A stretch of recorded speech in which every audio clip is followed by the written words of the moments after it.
नमस्कार दोस्तों, स्वागत है आप सभी का हमारे YouTube channel science with HD पर। आज हम बात करेंगे गोलीय लेंसों द्वारा अपवर्तन। तो सबसे पहले जानेंगे लेंस आखिरकार होता क्या है। लेंस क्या है? एक पारदर्शी माध्यम है और वो पारदर्शी माध्यम दो पृष्ठों से घिरा हुआ होता है, यानी उसके दो पृष्ठ होते हैं। दोनों पृष्ठ गोलीय हो सकते हैं या फिर एक पृष्ठ गोलीय हो सकता है। अगर हमारे पास कोई ऐसा पारदर्शी माध्यम है कि जिसके दो पृष्ठ होंगे और वो गोलीय होंगे तो उसको ही हम लेंस कहते हैं। ठीक है। पारदर्शी माध्यम होता क्या है? पारदर्शी माध्यम का मतलब है कि एक ऐसा माध्यम जिसके आर पार बिल्कुल साफ सुथरा दिखाई दे सके, यानी जो प्रकाश की किरण है उस माध्यम के आर पार जा सके, उसी को हम पारदर्शी माध्यम कहते हैं।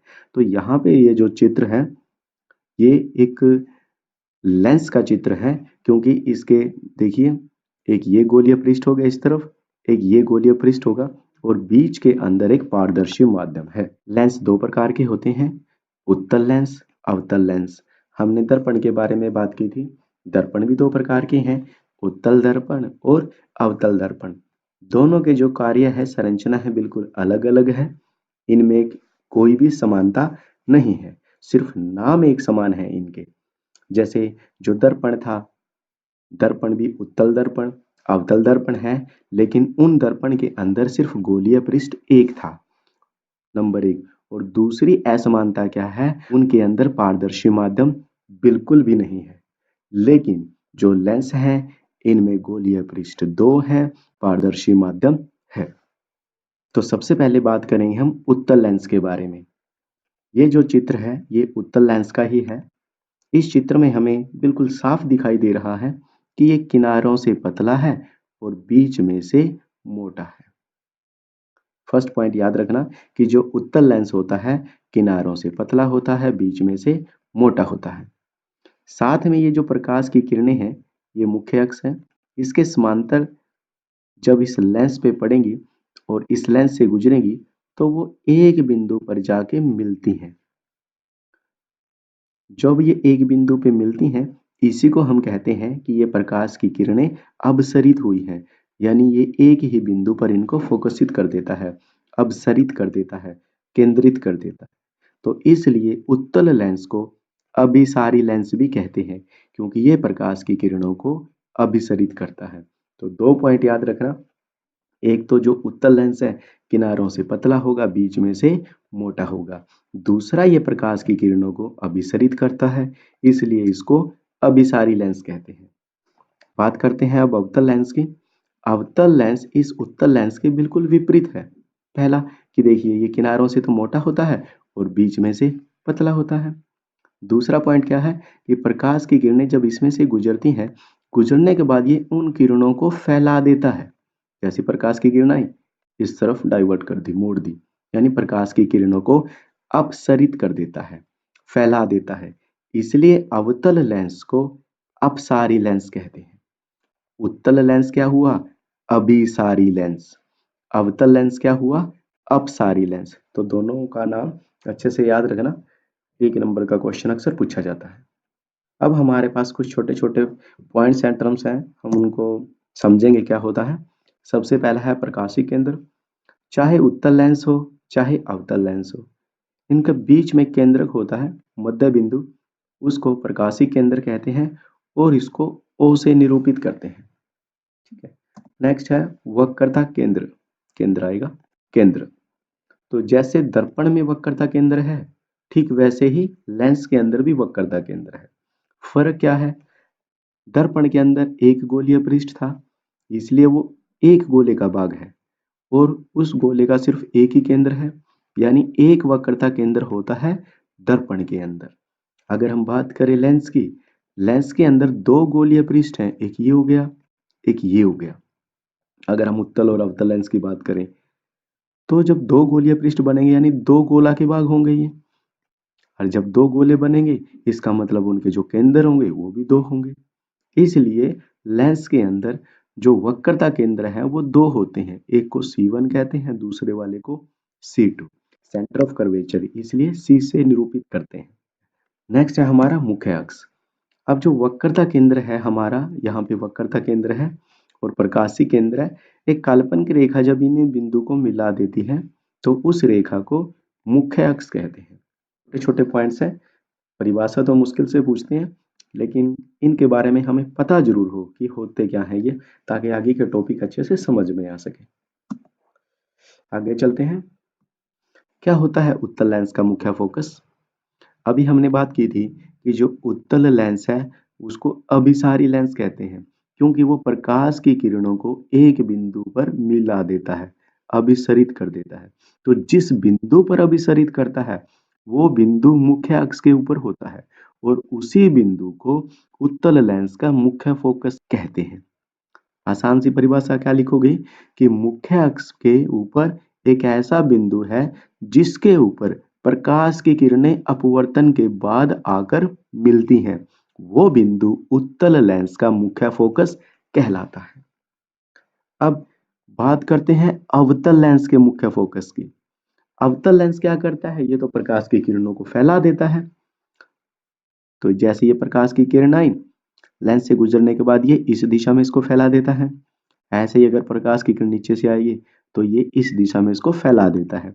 अब ये कहीं भी किसी भी बिंदु पे आके नहीं मिलेंगी, लेकिन अगर हम गौर से देखें, इनको आगे बढ़ा दें, काल्पनिक रेखा है ये ऐसे, तो ऐसा लग रहा है कि ये दोनों किरणें इस बिंदु से निकलती हुई प्रतीत हो रही हैं। तो जब हमें ऐसा लगे कि इस बिंदु से निकलती हुई प्रतीत होती हैं, तो वो बिंदु अवतल लेंस का मुख्य फोकस होगा। यहाँ पे निकलती हुई प्रतीत होती हैं, उत्तल लेंस के अंदर एक बिंदु पर आके मिलती हैं। यहाँ पे ये वास्तविक स्थिति है, यहाँ पे ये आभासी स्थिति है कि हमें आभास हो रहा है कि वो इस बिंदु से निकल रही हैं। प्रतीत हो रहा है कि जो अपवर्तन के बाद प्रकाश की किरणें निकलेंगी वो किसी एक बिंदु से निकल रही हैं, जबकि है क्या थी, वो मुख्य अक्ष के समांतर प्रकाश की किरणें आई थी, लेकिन लगता ऐसे है कि एक बिंदु से निकल रही है। तो इसको कैसे लिखोगे कि अपवर्तन के पश्चात जो ये प्रकाश की किरणें हैं, ऐसा लगता है कि मुख्य अक्ष के एक बिंदु से अपसृत होती प्रतीत होती है। तो उसी बिंदु को अवतल लेंस का मुख्य फोकस कहते हैं। और जो ध्यान देने योग्य बात है कि चाहे वो उत्तल लेंस हो चाहे अवतल लेंस हो, इनके अंदर दो मुख्य फोकस होते हैं, एक बाईं ओर होगा, एक दाईं ओर मुख्य फोकस होगा, क्योंकि दो गोलीय पृष्ठ हैं, दोनों गोलीय पृष्ठ के अलग अलग मुख्य फोकस होते हैं। दर्पण के अंदर एक मुख्य फोकस होता है क्योंकि एक गोलीय पृष्ठ होता है, जबकि लेंस के अंदर चाहे उत्तल हो चाहे अवतल हो, हमेशा दो मुख्य फोकस होंगे। दो मुख्य फोकस है, एक को F1 लिख देंगे, दूसरे को F2 लिख देंगे। जैसे वक्रता के अंदर है, पहले है C1, दूसरा C2। अब जो सबसे इंपॉर्टेंट टॉपिक है, लेंसों द्वारा प्रतिबिंब बनना, ये डिस्कस करते हैं। ये तालिका याद करने में बच्चों को बहुत परेशानी आती है, तो सबसे पहले हम इस तालिका को याद रखने का एक तरीका सीखते हैं। उसके बाद किरणारी कैसे बना सकते हैं वो डिस्कस करेंगे। तो सबसे पहले हम उत्तल लेंस के बारे में बात करेंगे। उत्तल लेंस से जो प्रतिबिंब की प्रकृति कैसी होगी, स्थिति कैसा होगा और उनका साइज या आकार कैसा होता है। सबसे पहले देखते हैं, ये हमारा उत्तल लेंस है। कैसे पता लगा? किनारों से पतला है, बीच में से मोटा है। तो बीच में एक मध्य बिंदु होता है लेंस का, जिसको प्रकाशिक केंद्र कहते हैं, ओ से निरूपित करते हैं। तो दो गोलीय पृष्ठ हैं, इसलिए बाईं ओर एक वक्रता केंद्र होगा, दाईं ओर भी एक वक्रता केंद्र होगा। इन प्रकाशिक केंद्र और वक्रता केंद्र के बीच में हमेशा मुख्य फोकस होते हैं। तो इन मुख्य फोकस को, एक को हम F1 कह देते हैं, दूसरे को F2 कह देते हैं। अब जितनी फोकस दूरी प्रकाशिक केंद्र से फोकस बिंदु के बीच में है, उतनी ही फोकस दूरी F1 से लेकर के वक्रता केंद्र तक है। तो इस वक्रता केंद्र को हम C1 भी कह सकते हैं और फोकस दूरी का दुगुना भी कह सकते हैं, तो 2F1। ऐसे ही जो दाईं ओर है उसको हम C2 भी कह सकते हैं या फिर 2F2, क्योंकि जो फोकस बिंदु है वो वक्रता केंद्र और प्रकाशिक केंद्र के बिल्कुल मध्य में स्थित है। तो ये कह सकते हैं कि जो फोकस दूरी है उसकी दुगनी होती है वक्रता त्रिज्या। अब इन सभी बिंदु को मिलाने वाली एक काल्पनिक रेखा है जिसको मुख्य अक्ष कहते हैं। तो ये एक रे डायग्राम आप बना लोगे। अब हमारे पास ये है कि हम बिंब को कहाँ कहाँ पर रख सकते हैं। सबसे पहले तो हम बिंब को अनंत पे रख देते हैं। ठीक है, बस ये दो तीन बातें आपको याद रखनी है और ये तालिका आपको आ गई।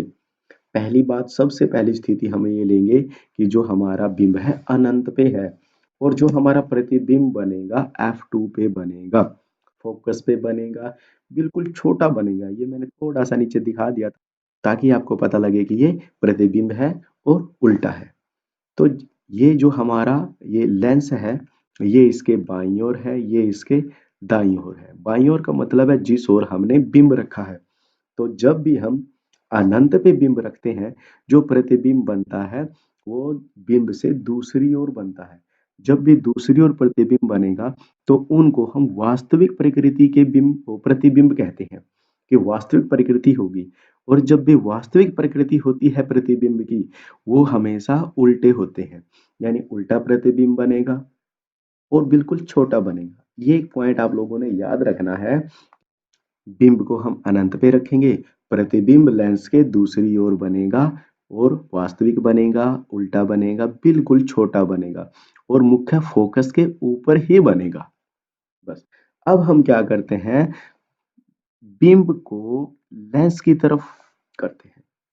तो ये याद रखना, जब हम इसको थोड़ा सा इस तरफ करेंगे, ये लेंस की तरफ, तो ये प्रतिबिंब भी इस तरफ सरकेगा, पक्का सरकेगा।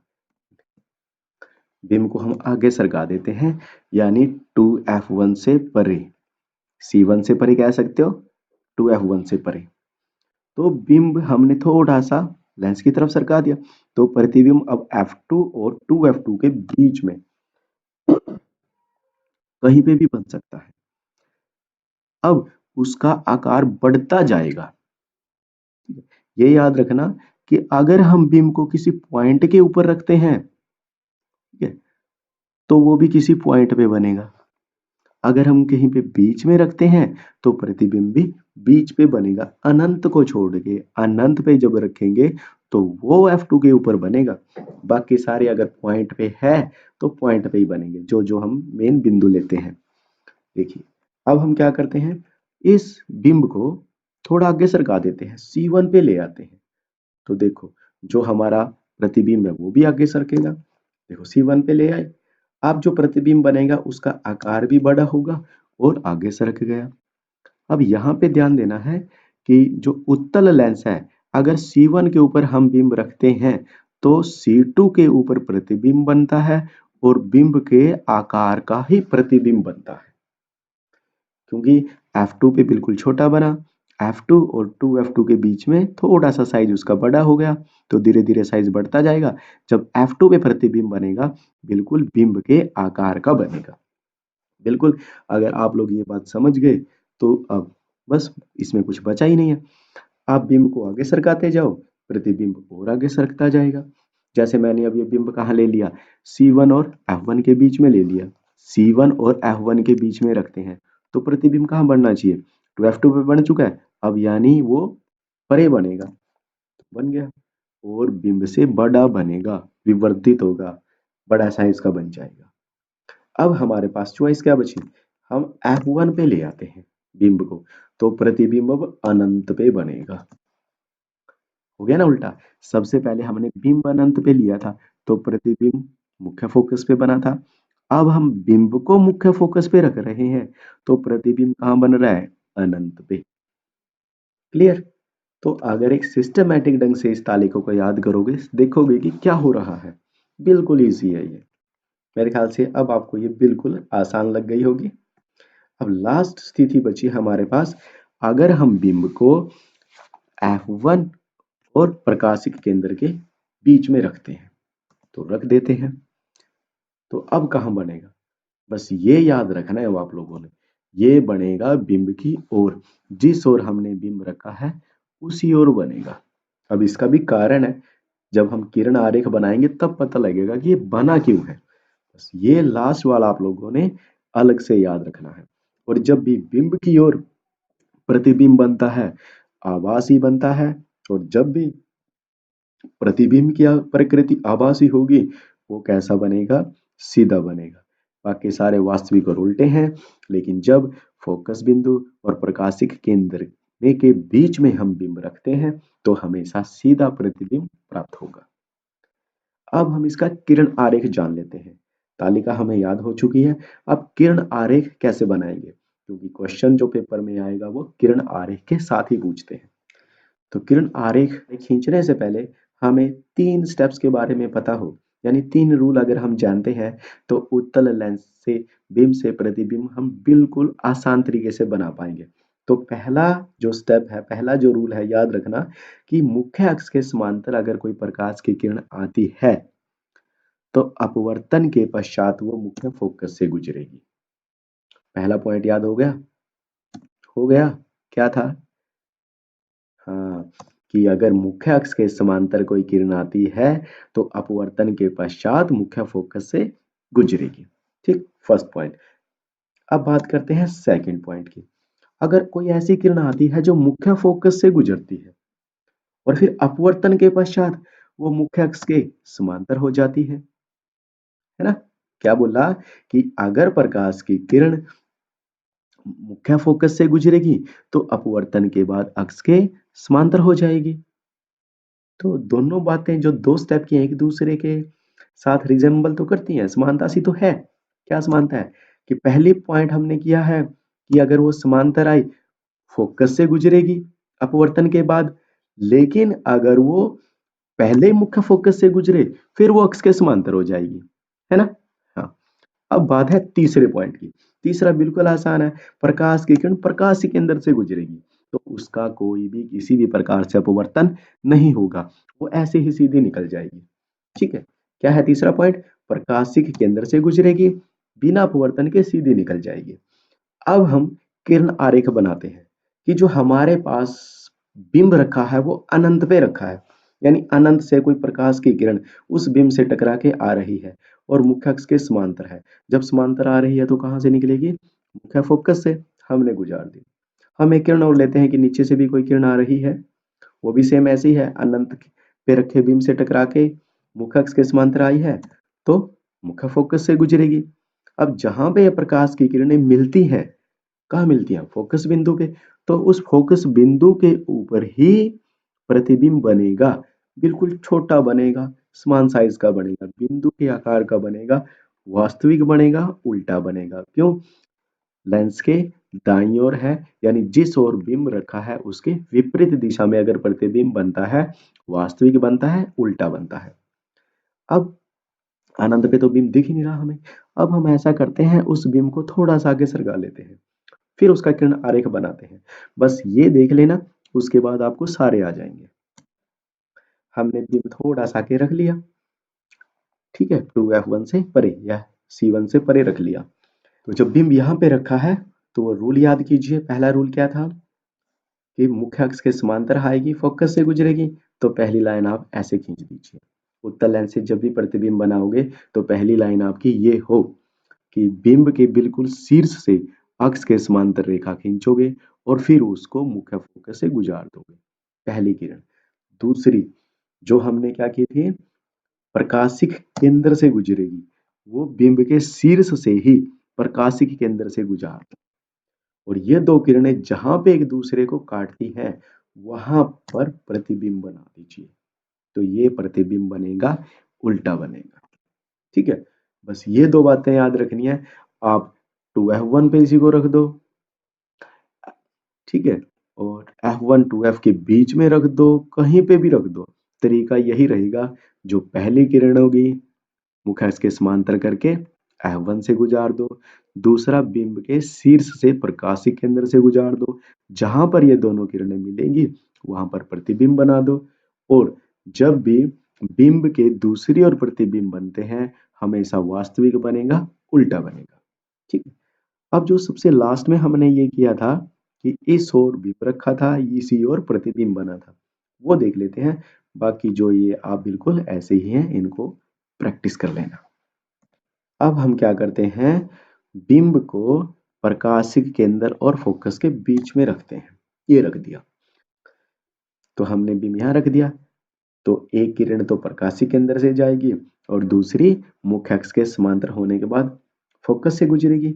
तो पहला स्टेप ले लिया, प्रकाशीय केंद्र से गुजार दी हमने एक, और दूसरी क्या होगी, समांतर जाके फोकस से गुजरेगी, ये गुजर गई।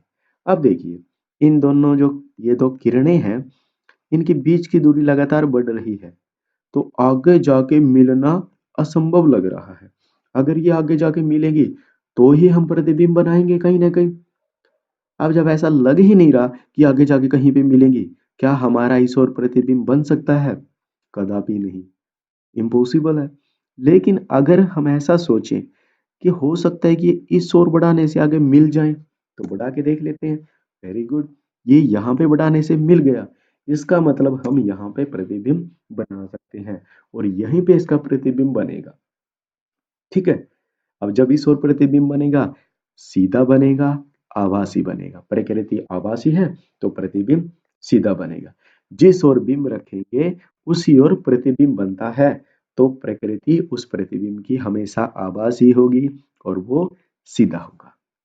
ठीक है, तो आज के लिए बस इतना ही। उम्मीद है आप लोगों को ये वीडियो जरूर पसंद आई होगी। तो हमारे चैनल को लाइक शेयर सब्सक्राइब जरूर कीजिए। मिलते हैं नेक्स्ट वीडियो में नए टॉपिक के साथ। तब तक के लिए धन्यवाद।